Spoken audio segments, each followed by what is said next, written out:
Hey everybody, Slash 2X. We're on video number 4 now for the starter guide. We're going to be going over a little bit of outfitting. I've kind of dipped into here a couple of times before, so if you're following from my last videos, you'll see that we're now in upgrade from the prior ship. I've moved up into this Viper. I kind of cheated a little. I actually used a little more of my money, but I could have killed one more ship and got it to it legitimately, but you got the general idea. I'm not going to make you watch me shoot ships. So, that said, I now have this new ship, and oh my gosh, what do I do with it? First things first, you want to look at the power plant. See how much the next power plant up is going to cost you. Power plants are not usually too expensive for these lower end ships. Make sure that you're getting a power plant that's for your proper class size. So you'll see in here we have rating and we have class. Rating is how effective it is, how efficient it is. Class is the size. So the bigger the number, the bigger the item. So it's a pretty straightforward scale for that. So we're going to go ahead and I'm going to do a sort in here. We're going to go class descending. Here's all of the class 3 power plants. These are the ones I want to look at. These class 2s, ignore them. You don't want to get a power plant that's under your ship size. So if I get a class 2A, it gives me 9.6 megawatts. That's not really a lot. If I look at a class A3, it gives me 12. So you can see the difference right away. It's a bigger item, but it gives you a lot more juice. So you're going to want to look at upgrading right away. You start with an E ordinarily. So even a D is not that much, and it gives you a little boost. It gives you 9. Oh, wait a minute. That's what a class 2A gives you. So you can see the difference. Oh, 9.6. But you can see it doesn't take much to exceed that smaller one in the class ratings. So that rating's important, but the class is more important. Make sure you're getting the right size for your ship. So I want to get to that power plant because I want to get more in my ship. This power usage is going to be key for what you're trying to do. So for the sake of the video, we'll assume I've already went ahead and earned a little bit extra money. I'll go ahead and I'll put it into a B because that's reasonable. Once you get to this A, that's where you see the big price gap. It starts spiking up. So we'll go ahead and put a B in here just so that we can kind of see a little bit what that gives me to work with now. So retracted, this is with all of my hard points retracted. I'm not shooting. This is how much power it uses. Deployed, here's how much I'm currently using. So as we add things on here, it's going to start eating more and more of this deployed and the retracted amounts. So next thing you really want to look at for a combat ship is going to be number 1, your shield generator, and number 2, your thrusters. Now, these are important items because the shield generator obviously keeps you from dying, keeps people from shooting you. I always like to swap my shield generator and put it in the top slot. Don't ask me why, I just like doing it. It makes it easier to read, in my opinion.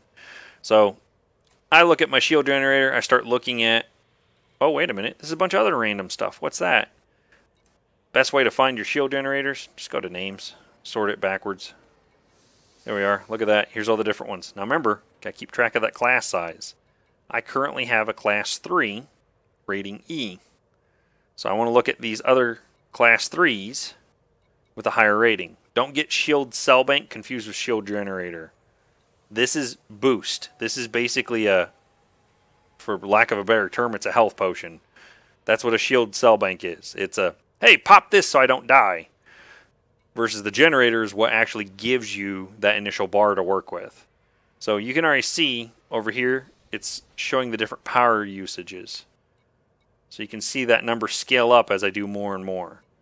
So again, I'm going to assume that I've been playing for a little bit. I'm not going to go to the A because that's the big paywall. Look at the jump. There's no B's here. You're not always going to find everything at every location. So I'm going to go ahead and get a C. Best I can get in this area without going to the A.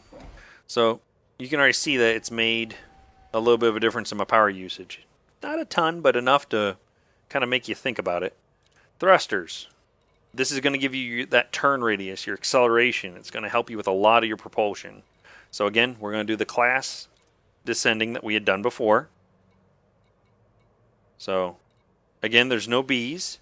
So we're going to go ahead and grab a C. And we'll go ahead and go from there. All right, and now we're done with that, we're going to take a quick look at the hard points. Alright, so let's go ahead and move over here into our hard points. So you notice I jumped straight to the internals. Internals are a lot more important than the initial hard points. Yes, this is where your weapons are and things like that, but at the same time, if you don't have that core to work with, what's the point in getting better lasers? I don't have anything to work with on them. So you can get those initial gimbals I kind of mentioned in the last video. I recommend avoiding turrets initially. Turrets automatically shoot regardless of what you really need them to do. You can manually tell them to target in and all sorts of fun stuff like that. For what you're going to be doing initially, stick with your gimbals. You lose too much damage in my opinion for these, but again, personal preference. So I like beams. I like beams and I like bursts. Those are my two favorite types. So you'll see that we have beams here in class 2, which if you go back here, this is a 2 slot. That's the highest I can get in here. So me personally, I'd head towards this. Now, you see that's a bit of a price jump. So we'll go down just a little bit further, see if we can find something a little bit cheaper. Let's see here. There we are. Here's some pulse lasers. Do we have any bursts in that price range? Not, see, these are class 1s, though. I don't want class 1s. I want class 2s. So I don't see any class 2 bursts. We'll go ahead and go class 2 with the pulse. So it's what I had before, but one size up, and it's gimbaled now. So you'll see right here in the background, here's my weapon. Now watch what happens when I get a class 2 of it. So let's take a look at this. So that little thing goes away.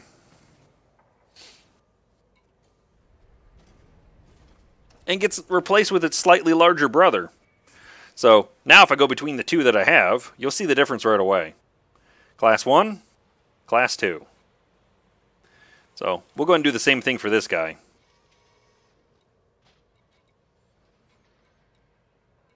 Pulse laser class 2, gimbaled.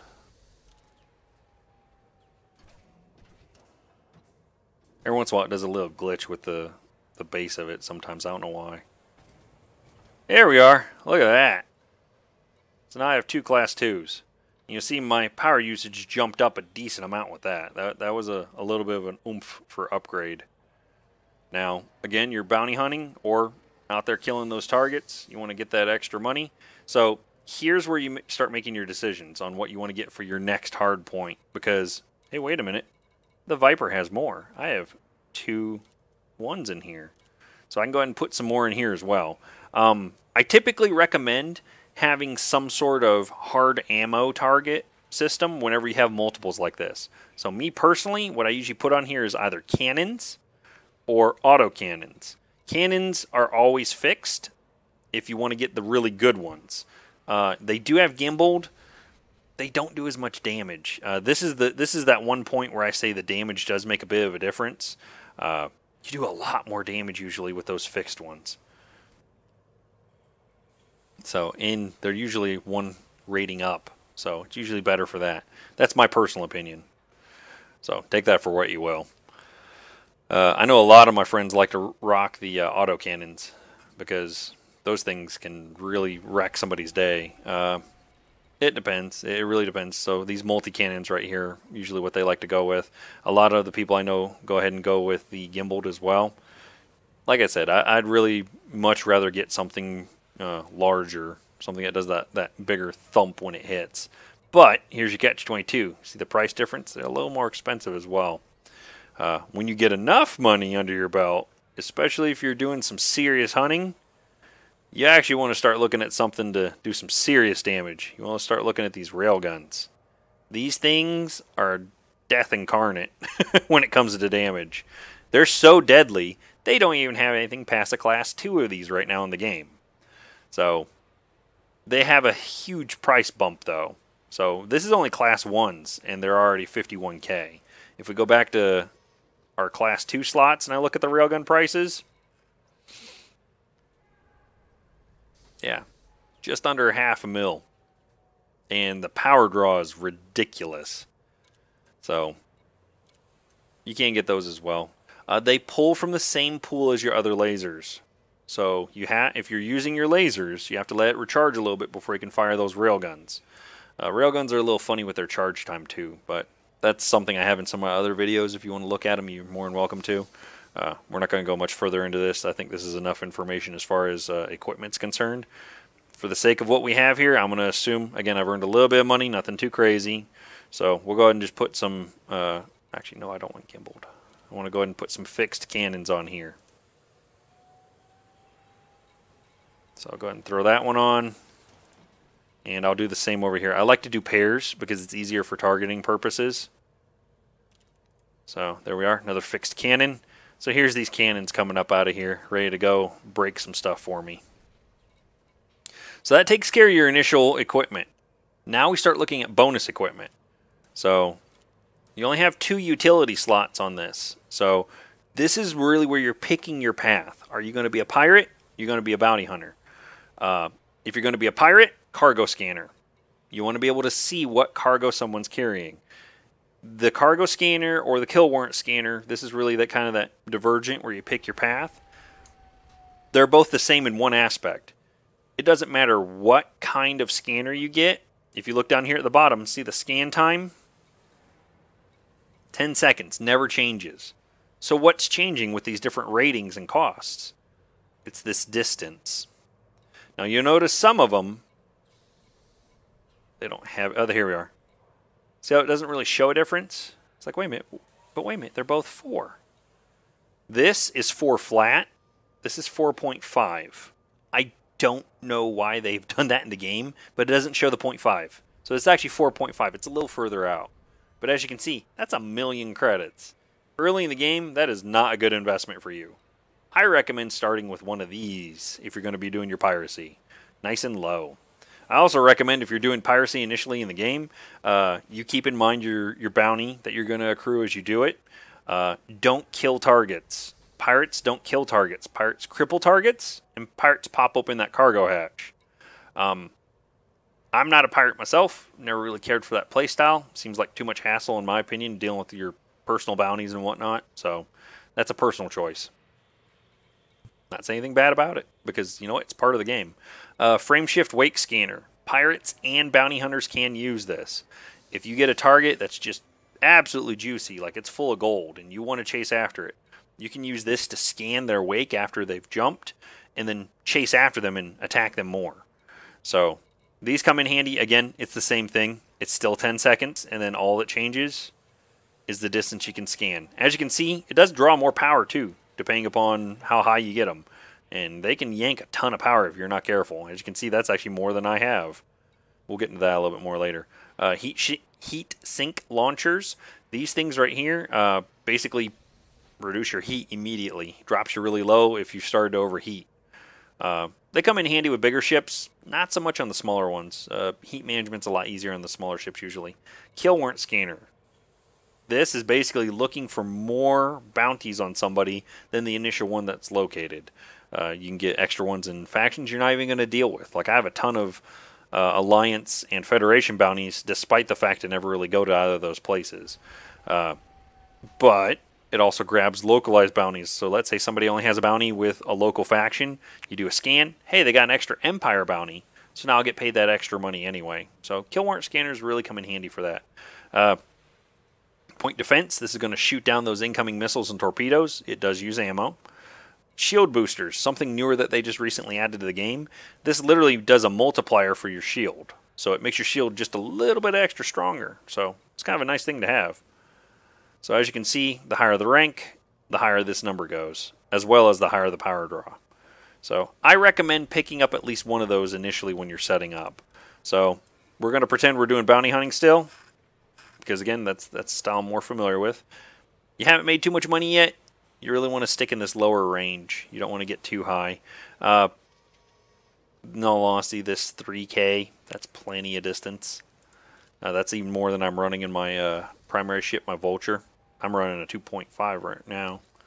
So, and then I'll go ahead and grab a shield booster as well. I'll go ahead and get a nice low end one. Something that doesn't yank too much of my juice. Yeah, probably about a C. That's not too expensive. And it gives me a 1.12 multiplier. Now keep in mind, all of this is chipping away at my ability to jump. Now, if you're doing kill hunts, you're doing bounty hunts, you're doing it in a local system, this doesn't matter. If you're planning on traveling far distances, this is a big deal. This is almost no jump. So if you're going to be going farther, you want to come over here, look at the frame shift drive, and start looking at getting a more expensive one so you can get further out.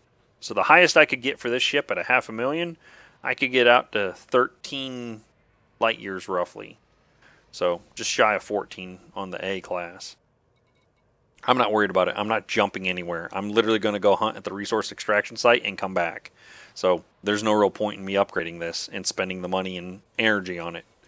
Now, what I would do, again, pick your path. I'm not really going to bother with this. I'm not going to have any cargo because I have zero intent on picking up cargo. All of the stuff I'm going to be doing is bounties. So go ahead and get rid of it. Discovery scanner. I'm not going to use that. Go ahead and get rid of that. So now I have these 3 empty slots here. What I will put in here is either like field maintenance units, things that'll repair me, or we could do an interdictor if you want to yank things out of Super Cruise. This gives you the ability to do that. This is how you get interdicted by other players or things like that. You could put a fuel scoop in here if you're intending to go anywhere. Again, with the current configuration, I'm not. You can do a limpet hatch breaker if this is your piracy. Hey, I'm trying to pirate. These things come in handy. Pop open that cargo hatch without you having to manually shoot it. Me personally, I found it's easier to shoot the cargo hatch, but I've seen plenty of people use those pretty well. This is really what I usually go for. I go for this whole reinforcement package. Look how much extra... Oh, stop. Look how much extra armor it gives me. So this gives me an extra 40 armor. It adds 16 tons though. Look what it does to my jump distance. Holy heck, eats it.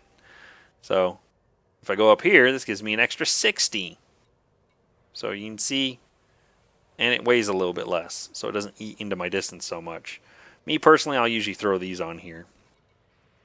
For the sake of video, I'm going to pretend I don't have enough money. Shield Cell Bank. This is those rapid shield boosts that you can get. So I do recommend picking up one of these early on. As you can see, they've got a little bit of a power draw on them though. So higher the quality, the bigger the yank it gives you. So if I were to get this one, this would recharge my shields entirely for the current shield set I have. So I'd recommend getting something like that. This is something you'd have to assign to a fire group as well, so keep that in mind. Me personally, I use the hot button for this. You can actually map this into your systems. Again, if you go back to that first video, have that wonderful link in there showing the image with all the different buttons and the key bindings. So just set yourself up with one if you haven't already. Go into your settings and change it if you want to. And then again, it's some of the other items that we've looked at, just different quality now. Now we're looking at class 2s. So don't want to get those. I can get class 3s. So as you can see, I have different slots in here as well. I have a couple of 3s, and then I have a 2 and a 1. So each ship has different configuration options. I would say that right here, this is a medium grade ship. This isn't me with a ton of money. I'm initially getting myself set up. It took me probably a good $1 and some change to get to this point initially. I might throw some extra stuff in here if it was me. And then you always get this little reminder saying, hey, make sure you assign your stuff. So if we look over here on the right, my fire groups, I've only got these 2 assigned. These aren't ready. So I'd put these on 2 is what I normally do. So I get into somebody, I break up their shield with the pulse lasers, and then I'd thump them with the cannons to get that huge amount of damage onto that hull quickly. And then the kill warrant scanner, I'd usually put in the secondary fire group, swap between it. So I would hop to the other fire group, do my kill warrant scanner, then hop back to this first fire group and actually start doing my damage. Make sure you do not engage a target until you can see it's wanted if you're trying to stay legal. Otherwise you will get a bounty on your head, even if you should be able to shoot the target. So that's it, folks. There's some basic outfitting. That would be a ship I would typically fly when I was out doing bounty hunting, especially early on in the game. It really does make a bit of a difference to get those upgrades. So make sure you get the right ones for you and get the configuration that works the best for you. Some people like plasmas, some people like railguns, some people like auto cannons, the multi-cannons, whatever it is you may want to use. Knock yourself out. Find out what works out for you and then stick to it. Don't be afraid to change around though. Just because you haven't tried something doesn't mean it won't work. just kind of get your feet under you and start getting out there, getting a little bit of extra money. But the better the ship that you're in, the easier it is to do that. So that's everything for the initial starting video set. Feel free, guys, if you have anything else you want to know about or any other ideas. If I come up with any new ideas, any things I think that new players might want to know as well, I may shoot some more videos for this and keep adding to the series as we go along. But thanks again for watching. Hey, one little caveat I forgot to mention earlier. Got in a bit of a rush with some of the other items. This power distributor, very important. Make sure you upgrade this early. And again, get the right size for what you have. So go ahead and sort by class. Here's the 3s. So this gives you not only your capacity, but also your recharge for your different items. So the A level obviously gives me a weapons capacity of 24. Recharge of 2.8 versus what I currently have is capacity of 16. Recharge of 1.8. That makes a big difference whenever you're in the middle of a fight. Same with engine. Gives you that extra boost capability as well as recharge rate systems, how much shield backup you have, and then how quickly it recharges. So definitely make sure you get that early and upgraded pretty quickly as well. It's not usually that expensive. As you can see, it's not an overly expensive part. Even the top one's only, in this case, again, I get a different rate than some of you may be getting, but 158K credits. That's not too bad. Especially early on in the game. But upgrade this pretty quickly as well.